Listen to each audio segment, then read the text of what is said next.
Save on Cox Internet when you add Cox Mobile and get fiber-powered internet at home and unbeatable 5G reliability on the go. So whether you're playing a game at home, yes, cool, or attending one live, you can do more without spending more. Learn how to save at cox.com/internet. Cox Internet is connected to the premises via coaxial cable. Cox Mobile runs on the network with unbeatable 5G reliability as measured by Ookla LLC in the U.S. 2H 2023. Results may vary, not an endorsement. Other restrictions apply. ¿Hablas español? Sprichst du Deutsch? Kann du noch? If you've had that sound from Babbel before, I bet you do. Babbel is the science-backed language learning app that actually works. With quick 10-minute lessons handcrafted by over 200 language experts, Babbel gets you on your way to speaking a new language in just a few weeks. With over 16 million subscriptions sold and a 20-day money-back guarantee, just start speaking another language with Babbel. Right now, up to 55% off your Babbel subscription at babbel.com/Spotify podcast. Spelled BABBEL.com/Spotify podcast. Rules and restrictions may apply.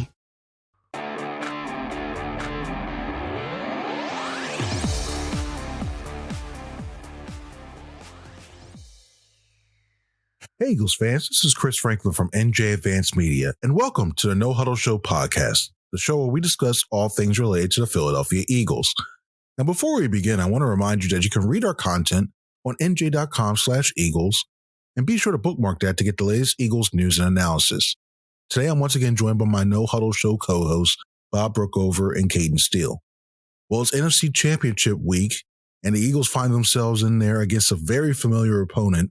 After the Eagles defeated the Los Angeles Rams in the divisional round, they'll go on to take on the Washington Commanders for the right to go to Super Bowl 59. And we're going to get all into that right now. But first off, Bob, Cayden, how are you guys doing? Happy championship week. Hey, Chris. Doing great. Hopefully be a little warmer this week and we won't have to trudge our way through some snow to get to the game. Although it was a fun visual to watch that game last week. We got a good old-fashioned NFC's rival showdown here this week. Two teams that showed the last time they played do not like each other. And at stake, all that's at stake this time is a trip to the Super Bowl. Second one in 3 years, third one in 8 years for the Eagles. First one in a long, long time for the Commanders since 1991 or 2, I think was the last time they were there. Last time they were in this game. Should be fun. Let's go. Definitely is. Cayden, man, how you doing? Yeah, I'm doing good. I think it's gonna be exciting. Just the game that we thought coming into the year would be the NFC Championship, right? Commanders, Eagles. But I'm excited to see this, matchup and what could be. Bob wrote about it, for the morning. A matchup that might not be going away. I mean, with the Commanders having Jayden Daniels, who looks like a superstar currently. This is something we could see for the next, 4 or 5 years. These teams being at the top of the NFC. So this could just be the start of something, and I'm excited to see what happens. Yeah, I wonder if Jerry Jones is looking at something and throwing something in his TV right now, knowing that he had both the coordinators in this game or his team. But we'll talk a little bit more about both of these in a sec. The Commanders find themselves in this situation for the NFC Championship game by pulling off the upset, going to Detroit and defeating them 45-31. And a big reason why that they were successful, able to do that, was the play of their quarterback, Jayden Daniels, the rookie, who looks anything but a rookie from what we've seen. In that game, he finished with 22 of 31, completed 22 of 31 passes for 299 yards, 2 touchdowns, no interceptions, which a rookie on the road and divisional round, no interceptions. Yeah, he did that. He outplayed Jared Goff in terms of there. We've seen him in the past, the last 2 games against these Eagles, and especially week 16, he engineered that come from behind, the game-winning drive at the end to basically knock the Eagles out of contention for that number 1 seed to begin with. So, Bob, I'm going to start with you with this. How do you stop Jayden Daniels from taking over the game like he did that second half of week 16? My answer here would probably be take advantage of the mistakes he makes, because he doesn't make a whole lot of them. He threw 9 interceptions all year, hasn't thrown any in the postseason, but he did throw 3 of those 9 interceptions against the Eagles, including 2 in that game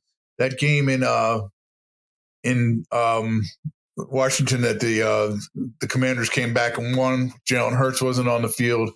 That's one thing you do. The other thing you have to do is I think you have to not let him beat you with his legs. He was huge in that game, converted.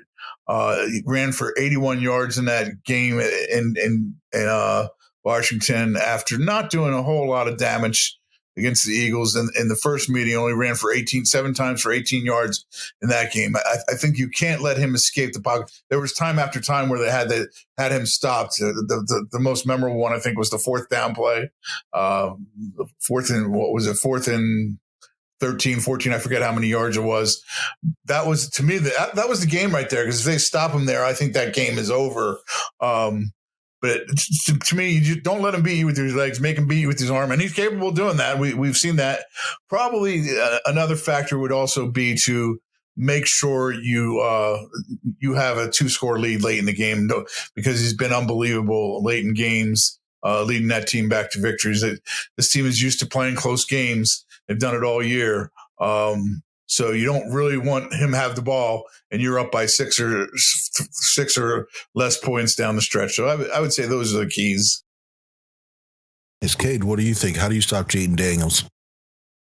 The most important thing is being able to tackle well and getting him down on first contact. He's a guy that we've seen in that Detroit game and throughout the entire season. He breaks a tackle, he's going to extend the play for 10, 15 yards, and he seems automatic on 3rd and 4th down. So they have to be really sure when they're tackling him. That's step one, because if he could take over the game with his legs, like Bob kind of mentioned, it's going to make it even tougher to stop Washington's offense. Number 2, I think if you're able to shut down Brian Robertson and Austin Eckler, that would be important, because I think in general, you can't let Washington run the football and just make it easier on Jayden Daniels. I think you need to put him in a lot of passing situations where you're able to pin your ears back in there, and it's not comfortable and it's not a well balanced offense. I know Sam Cosmi's out.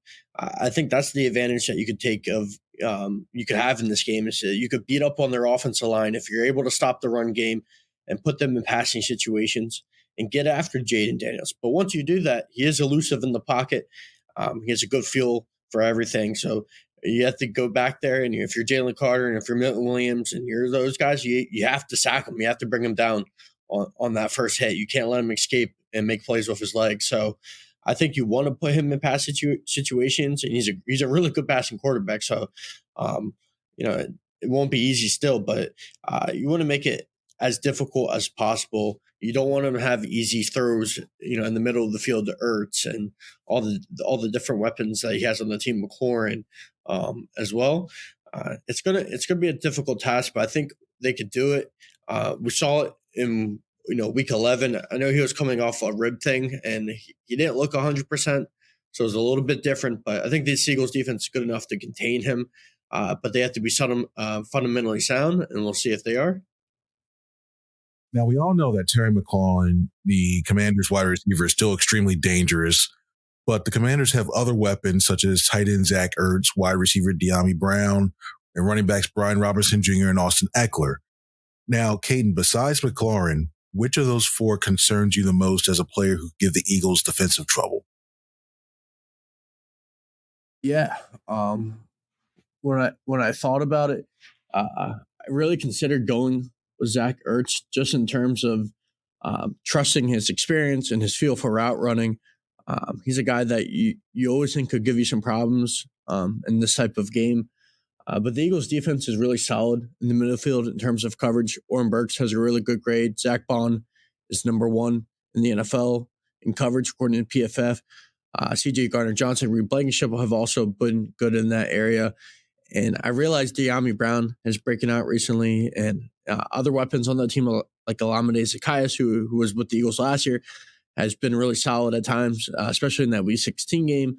But I trust with Quentin Mitchell healthy and Darius Slade, the way he's playing, and Cooper DeJean, that they'll be able to hold up on the outside for the most part against these Washington wide receivers, other than Terry McLaurin getting past them sometimes. I'm not really too worried about their number 2 and 3 guys. That kind of leaves me with the run defense, which I do have some concerns about. especially after they lost Nakobe Dean in the wild card round against Green Bay. They gave up over 100 yards to Kyron Williams last week, 5.6 yards a touch. They missed some tackles in that game that were pretty bad that allowed Kyron Williams spring free, including almost on a touchdown, but Zach Bond chased him from behind before he got down. He was a really effective runner. Like 5.6 yards is a lot. Josh Jacobs had success as well, just breaking tackles. And I think some of those earlier issues from the year, it's not as bad, but early in the year they struggled with tackling. In the playoffs, they have not been the most consistent at tackling. The defense has still played well, but I think that if there is one weakness, it's that area. Brian Robinson only rushed for 24 yards last time, but he did have 63 yards and a touchdown the first time these two teams met. I don't think he's the best running back in the world, but if I had to pick a weakness on this Eagles team, it's the run defense. So the combination of Jayden Daniels, Brian Robinson, I think that's what's going to pose them the biggest issue.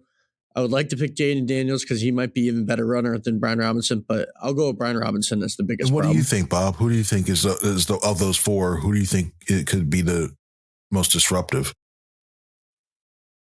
I like the thought of Zach Ertz too, because I'd love to be the fly on the wall or the fly on his helmet if he had a big game and be there when he had his handshake with Nick Sirianni. Revisit that and see how Nick Sirianni handled that handshake, since that was such a big storyline after that game. He certainly wouldn't be a bad pick. He's really had a comeback year, and proven that he's still got something left in the tank as a quality tight end. He's been a big part of that offense and a real favorite target of Jayden Daniels. But the guy I'm going to go with here, Cayden mentioned, is Dyami Brown because he's hot. He's really been hot. He really wasn't much of a factor all season until that second Commanders game when it seemed like everybody was a factor. Zacchaeus burned the Eagles for 2 touchdowns in the third quarter. Jamison Crowder, who I watched get cut by the Giants 2 years ago, comes up with a huge game-winning touchdown. Those guys, weren't factors before and really haven't been too much since. But Dyami Brown has been. He was in that game 4 for 56, and then in these playoffs, he was 5 for 89 in the win over the Bucks, and then had his best game of the season, 6 for 98. Obviously, him and Jayden Daniels have something going right now. Whenever a guy's hot, you got to worry about him, especially because we don't know for sure that Quinyon Mitchell is 100% healthy. He's going to play. He hurt his shoulder, had to leave the game.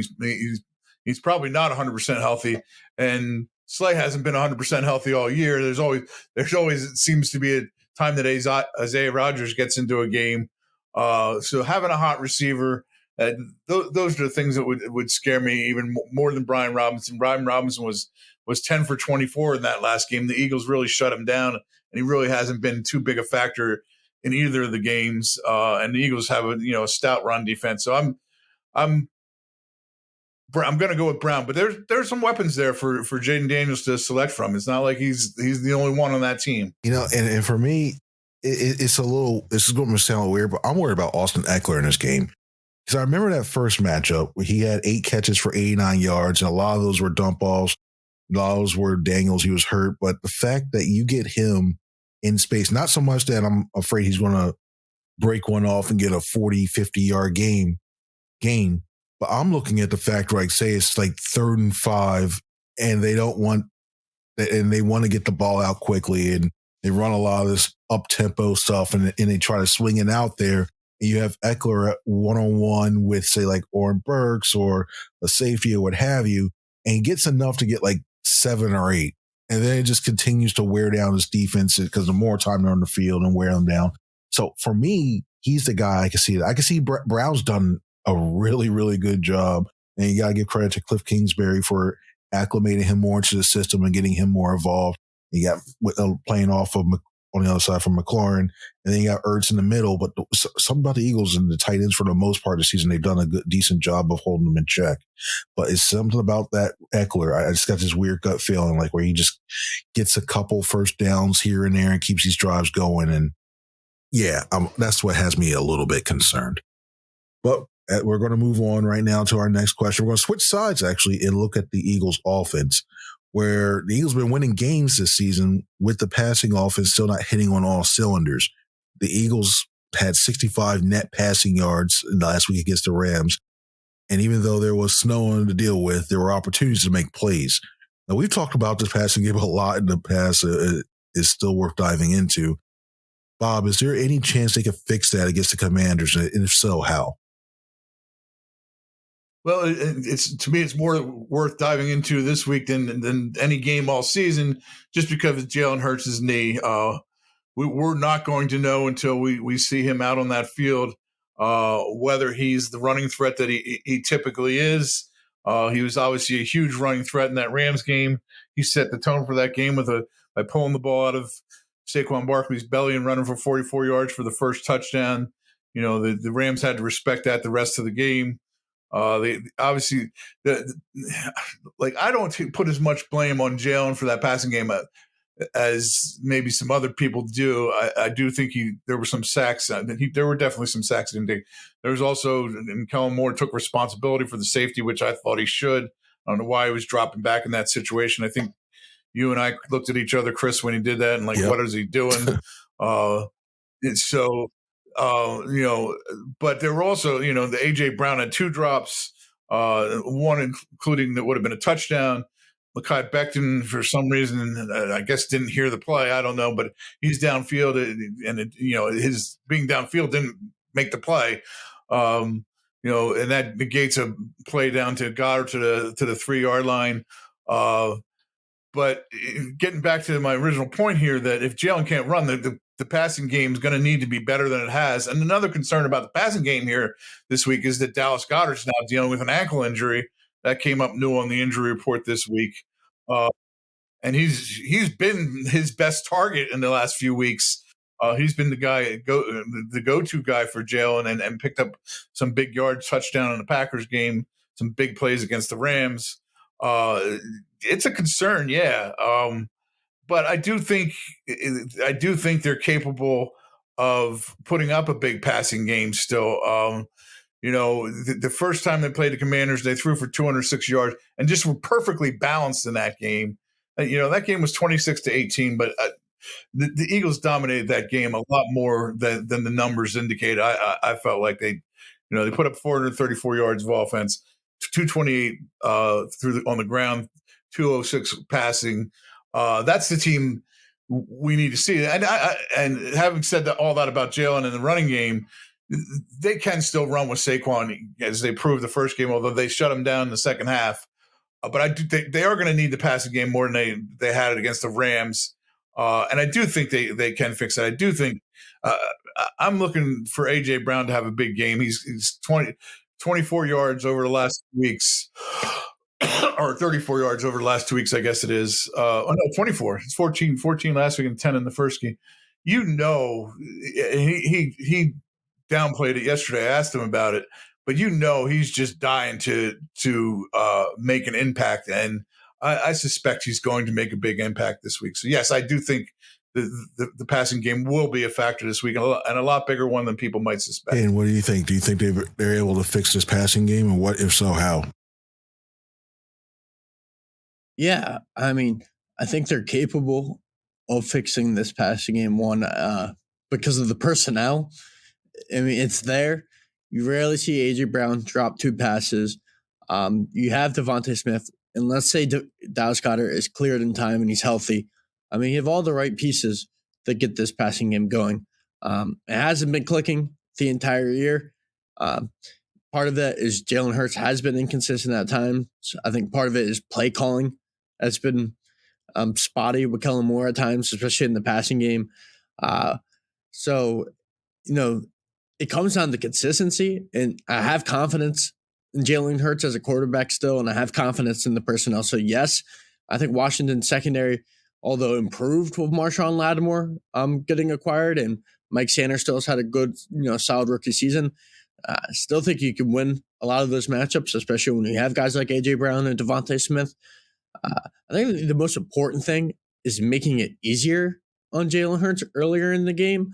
I think sometimes the routes that the Eagles runs aren't very I don't want to say complex, but they don't do a lot of different things to make life easier on the quarterback. And I think, especially with the factor of if Hurts isn't able to run around as much, which seems like it's a strong possibility coming off a knee injury and still probably being banged up, I think whatever they can do to get A.J. Brown open on some crossers, some easy slants early on, and to make him just to make him comfortable. I mean, some of this could be just short game, quick stuff. Not everything has to be downfield. I know this offense likes to be aggressive, but I just think a lot of this has to do with making Jalen feel comfortable, not making him feel like he has to hold the ball on forever. Thought it was interesting after the Green Bay game that Darren Orlovsky went on Twitter, and I know people were debating it, but talking about how basically the A.J. Brown, Devontae Smith weren't open and had nothing to do with them being able to create separation. It's just the routes in this offense, just it was just poor route construction, probably on Kellen Moore's part. At least that was from his perspective. I know some people have debated Jalen Hurts has played really, hasn't played really good in the playoffs, and I think there's been times he's holding on the ball way too long. But offensive coordinator has to help him, get going. I think it's all possible, though. I mean, we saw it in the Steelers game. We saw it in the Bengals game this year as well. I mean, this offense can pass the ball. Obviously, they have the pieces, they have the tools, but it's just it comes down to play calling, and it comes down to the quarterback being in sync, and they have to find a way to get on sync, those two. Because I don't think they've always been on sync this year, just in terms of just how the product has looked. And to beat the Commanders, they were going to have to pass the ball a little bit more. I think they're still going to be able to run the ball, and I don't think it's as big of as a concern that a lot of people are making it, but still got to be a little more efficient. But I just think quick stuff to get Jalen Hurts in the rhythm is the key to help him settle down in this game, and especially so he doesn't take sacks. I mean, you take sacks on third down, 3rd and 4, or 2nd and 4 and 2nd and 5, and you lose 10 yards. Those are drive killers, and the Eagles have to avoid those. Well, now we're going to introduce a new segment to the show called a Down Judge, and it's a play off the position, one of the officiating positions that are on there, the Down Judge, who I still, for the life of me, we all know 1st, 2nd, 3rd down, but yeah, they have them back from the day. But anyway, this new segment we're going to be adding, because it's championship weekend, is in this segment, I'm going to list 3 players who had, who in my opinion had down games in the divisional round. And what Bob and Cayden are going to do is judge to see if they bounce back in Sunday's game against the Commanders. So here are the 3 players.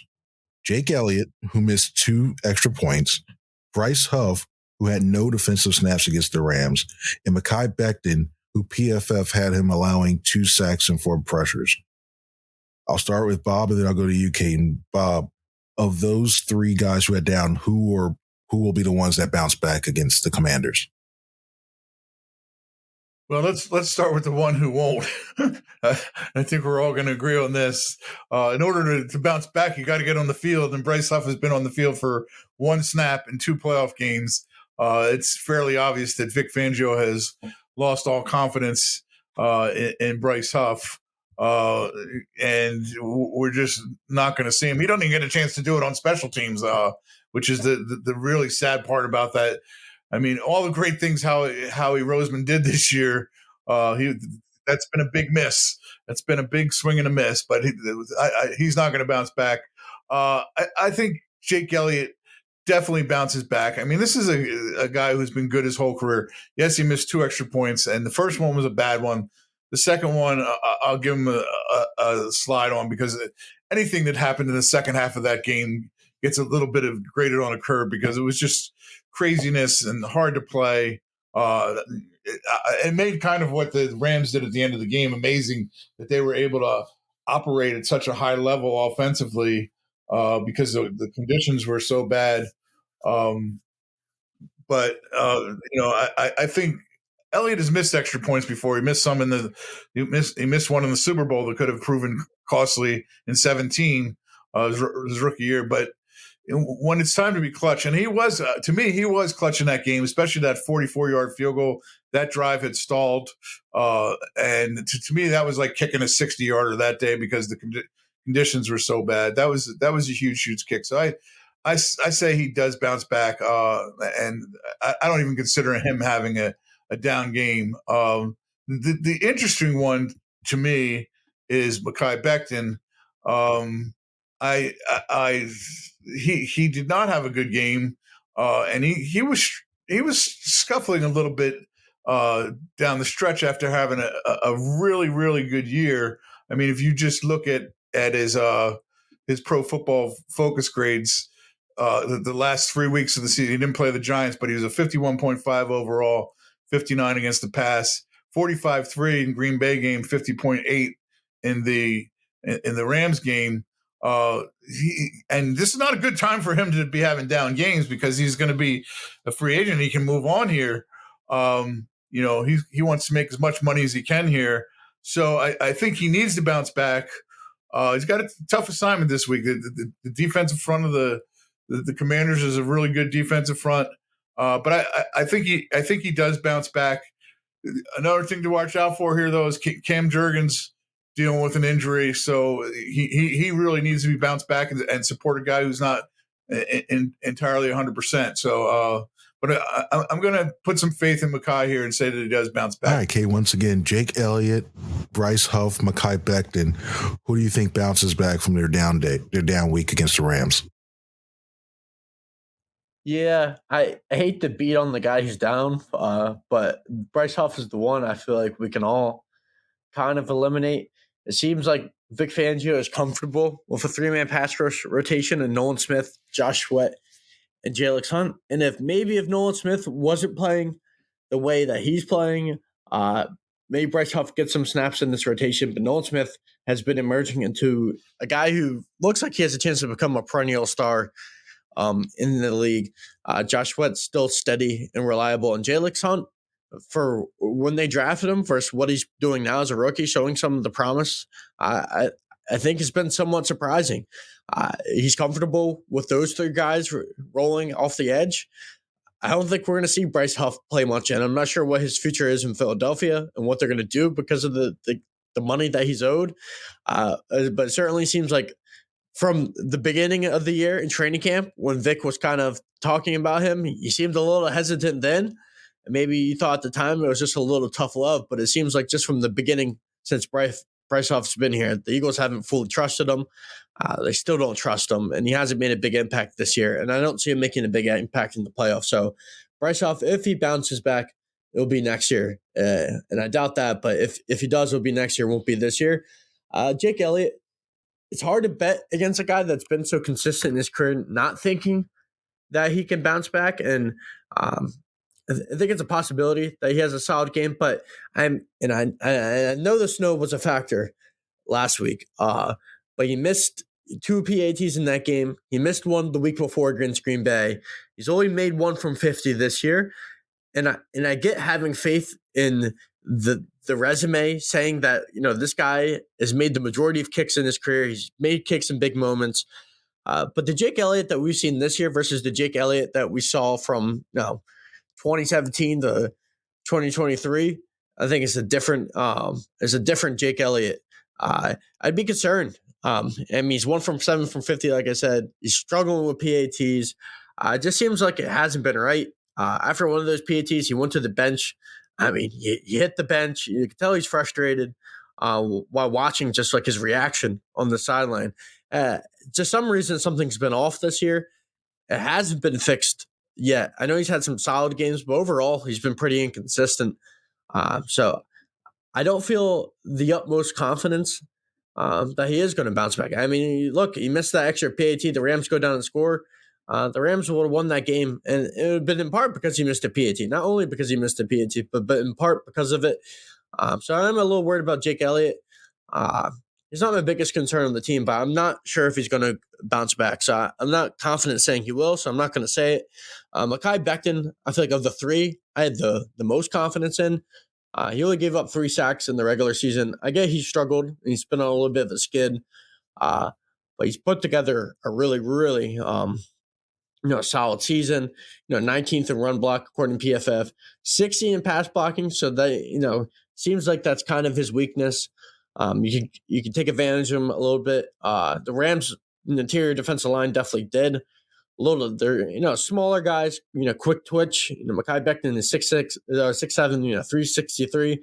Might be able to get underneath his pads a little bit, but I think of those three players, he'll bounce back. But he is the biggest weakness on this offensive line in terms of pass blocking and just overall. And I think if you had to have a worry about the Commanders getting after Hurts with the injury, Becton would be the guy. But I think he'll do enough to be solid and he'll hold up against Washington. But the other two, I have less confidence in. Elliott, just feel weird about, and Bryce Huff I have no confidence in at all. Cool. Now we go to the run pass option, where I'm going to read a statement, and Bob or Cayden, or if they agree with the statement I make, they'll run with it and explain why. If they disagree, they'll pass it and they'll explain why.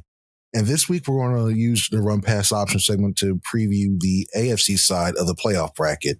So Cayden, I'll start the run pass option. I'll start with you with this. The Chiefs will be in the Super Bowl and have a chance for a third straight Vince Lombardi trophy. Are you running or are you passing on that? I'm actually going to pass. Like the entire week, I've been wanting to run with it. Even yesterday, I was picking the Chiefs in my head and telling people I think the Chiefs are going to win because I'm like, you can't bet against Andy Reid. You can't bet against Patrick Mahomes. And I still think that's true. And I'm probably going to regret saying it. But so something about this Chiefs team is not as good as they were the year before and the year before that as well. And I think the biggest concern for me is this offensive line. The fact that they've had to kick Joe Thuney, who's one of the best guards of football, out to left tackle when he's rarely played left tackle in his career is problematic. They kick Mike Caliendo into left guard. Jawan Taylor is a very inconsistent right tackle. I'm just worried about this Chiefs offensive line. I think that's the one thing that's going to be that's going to hold him back in this game. I think Buffalo's going to be able to create pressure on Patrick Mahomes. Last year, we saw Kansas City sign Donovan Smith at the end of the year, and he was able to do just enough to stabilize that offensive line. I'm just not sure if they're going to be consistently be able to provide enough protection. I think Buffalo's offense on the other side, I think they're going to be able to put up points. Josh Allen's been playing really good football this year. I believe they have a better offensive line. I think they'll be able to run the ball with James Cook and Ray Davis, and they have so many different weapons and they're versatile. I just think this is Buffalo's year, and I know it's going to be tough because it's in Arrowhead, and my gut was telling me the whole week Kansas City, but I just think this Kansas City offensive line, I think this is the year they're going to lose. The offensive line, the protection's not going to be good enough, and Buffalo's going to be able to get after Mahomes a little bit in a close game, and might be able to force a turnover or just get the offensive, kind of out of rhythm. And I think they're going to be able to kind of dictate their own terms in this game because of that. And you're going to go in the offseason, and Kansas City is going to realize they're going to need to fix their offensive line because I think it's going to the thing that holds them back. And in 2020, we saw, or 2021, the Super Bowl against Tampa Bay, we saw that was the thing that held them back was the offensive line. Tampa Bay got after them.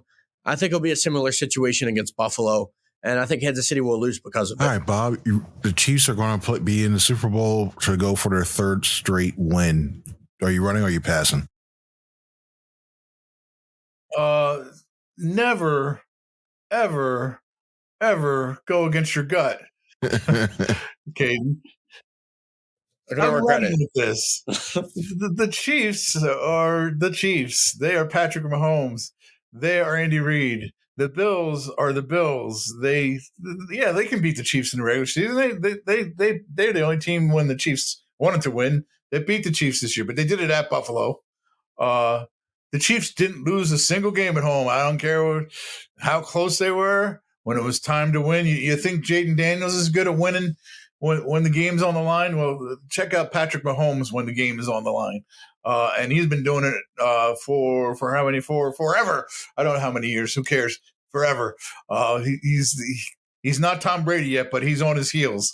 And yeah, the Chiefs will get another shot at the Lombardi Trophy. To me, the key here, and yeah, is it a historic thing? For one of the big keys, is it a historic thing that the Chiefs could win a third straight Super Bowl and become the first team to ever do that, first team to even get a chance? Yes, but they're still playing with house money. There's no pressure. If the Chiefs lose, it's still a good year. They'll be back. They'll figure out. Andy Reid will figure out a way to get it all together again. The Bills, they have to win. If they don't win, it's crushing. And it's a franchise that knows crushing better than any franchise in the world. They lost 4 straight Super Bowls back in the 90s. So there's so much pressure on them to win this game and get to the Super Bowl and win the Super Bowl. I think it's really a high level to play at. The one interesting thing about the Bills this year is I thought they were going to have a down year because you lose Stephon Diggs. You don't have the same weapons. And I give him a lot of credit that Josh Allen has had the year, an MVP type year. But I don't think a lot of people realize, and the biggest thing he's done is cut down on his turnovers, only 6 interceptions this year. But in order to do that, they've done a lot of what the Eagles have done. They've gotten the ball out of his hands some and made them rely less on him. And they've gotten a great year out of James Cook, who's got more touchdowns than Saquon Barkley this year. He had 16 touchdowns in the regular season. But I think there's just so much pressure on this Bills team, and I don't think the Chiefs feel that pressure. I don't think Patrick Mahomes feels that pressure. And they're at home. That's a really tough place to play. The Chiefs haven't lost there all year. I think we're going to see Andy Reid and the Chiefs in the Super Bowl, but we'll get to that in a moment. Still on the Thunder. Just kidding. But yeah, we got that. And now it's time for the final segment of this show is the 2-minute drill, where I'm going to give these guys each a question and they'll have 2 minutes to answer it. If they don't finish, the whistle will blow on them and then I'll make fun of them. And I don't know. I'll end on that in terms of that. But here's the question, Bob. What will be the outcome of the NFC Championship game? Your time starts now. Yeah, the outcome, I'm not going to drag this out and put any drama. The Eagles win this game, and the Eagles win this game for one simple reason. They're the better team. They're the more experienced team. They really, to me, haven't lost a game since the bye week. They got their act together in the bye week. Yeah, they lost that game at Washington, and Jayden Daniels is great. But I've been saying this for a few weeks now, since that game. The Eagles don't lose that game if Jalen Hurts doesn't get hurt. Now, there is that. The X factor to me is how bad is Jalen Hurts' knee now. There's some concern there. But the Commanders have their share of injuries too. And to me, it's just the injury Cayden mentioned earlier to Cosme at guard. Trenton Scott is the name to remember. I think Jalen Carter is going to abuse him all day. And that's a tough place for Jayden Daniels. When you got pressure coming up the middle, there's nothing worse for a quarterback than pressure up the middle. And he's going to see Jalen Carter all day. And he saw him a lot the last game. As long as the Eagles can contain Jayden Daniels from beating them on third downs or fourth downs when they need to convert, the Eagles will handle this game. I think they were getting ready to blow out the Commanders in that second game before Hurts got injured. I don't see them blowing them out in this game, but I do see the Eagles getting to their second Super Bowl in 3 years, third in 8 years. As somebody who watched this team in the 70s when they had Ed Kyatt, Mike McCormick, and others, it's hard to believe that, but I think the Eagles are going back to the Super Bowl. 14 seconds left. Good job. Good bravo. Cayden, same question to you. What will be the outcome of the NFC Championship game? Your time starts now. Yeah, I agree with Bob. I think the Eagles are going to be in New Orleans in a couple of weeks. And look, the Commanders have been a great story this year, and I get they've been fun. And they just came off a great win against the Lions. And Jayden Daniels on a national stage looked like a superstar. And Diami Brown had a great game. And the defense made plays. And I get all that. But at the end of the day, the Eagles are a better football team. I think it's fair to make an argument Jayden Daniels is a better quarterback than Jalen Hurts. And I'm fine with that completely because he's a superstar in this league. But overall, the Eagles are better on the O-line. They're better on the D-line. I think the Eagles are going to be able to create some pressure and force Jayden Daniels into some mistakes like they did in Week 16. And the Eagles offense couldn't take advantage of it in that game because they had Kenny Pickett getting thrust into action, replacing Jalen Hurts. And if Jalen Hurts is in there, I agree with Bob. It's probably a different story. It's just, I think it's going to be too much for the Commanders. 3 straight road games coming into Philly against the defense. I think the Eagles will be able to do enough to slow down Washington. And then on the other end, I just haven't seen many teams been able to slow down Saquon Barkley this year. I don't think Washington will be the one that does it. I think the Eagles offense will still have success. It's just going to be a tough scenario. I give Washington credit, but they also really took advantage of a banged-up Detroit defense that just ran out of energy, and then they lost to Meek Robinson in that game. It was just everything kind of boded well for them in that game. I don't think that's going to happen in Philly. I think the Eagles are a better team. They've been here. They've been in this position before with Nick Sirianni. I think they're going to take advantage of some of Washington's personnel that I still think has a lot to build on this offseason to get better, especially up front on the offensive line. And different parts of that defense, I still have some question marks, especially about the edge rushers and how they're going to be able to create pressure on the outside. I don't know if they will be able to. I think that I'm going to go with the Eagles winning, but comfortably, but like 10 points. Judges did not get it in time. We sorry that was it. Yeah, it looked like like the Titans, Kevin Dyson reaching over for the goal line and she was stopped just short. Almost got there, so close. I'm going to Super Bowl Podcast Championship. Super Bowl Podcast. So you there? You guys are invited to my Super Bowl podcast party. So close, but that was a good one. But great stuff by both of you. We'll have a really good time. We'll have a really good time. Cayden, try to go through the side door because I don't want to see people, seeing the second place guy coming into my party. We don't have an iron trophy for you, a trophy that looks like an iron that we can give you, and everybody starts celebrating. Sorry, Bob, we don't have that. We don't have the budget for that in terms of that. But guys, I appreciate. Thank you guys very much for coming on to some great stuff. I want to thank you all out there for listening to this podcast as well. We'll have a bunch of stuff. We're bringing in the extra reinforcements. Not only will you have Cayden and Bob stuff for the analysis and my stuff as well too, leading up to the game, but on the actual game day itself, you'll see a lot of people from NJ Advanced Media, the NFL departments helping out as well too. You'll see a lot of names that if you read our Giants and Jets coverage, you'll see some stuff there too. So they'll be able to help out with us. We're going to have this covered wall to wall for you guys. So for Bob Brookover and Cayden Steele, I'm Chris Franklin. Everybody have a good one. See ya.